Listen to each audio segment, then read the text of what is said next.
ang Ginoo ingon niya mo anhin nako. Ang gahom sa Ginoo magpabilin nako. Therefore I take pleasure in my infirmities. I take pleasure. Ingon na ako kay Pablo, nabuang naman siguro si Pablo.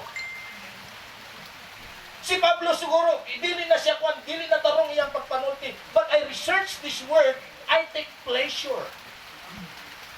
Ingon niya, kalami, ingon pa niya kung nagyod tayo di ay sa mga kalisdanan kay mahinumduman nato ang Ginoo. Kay kung naata sa kahayahay, di yun ta kahinumdum sa Ginoo.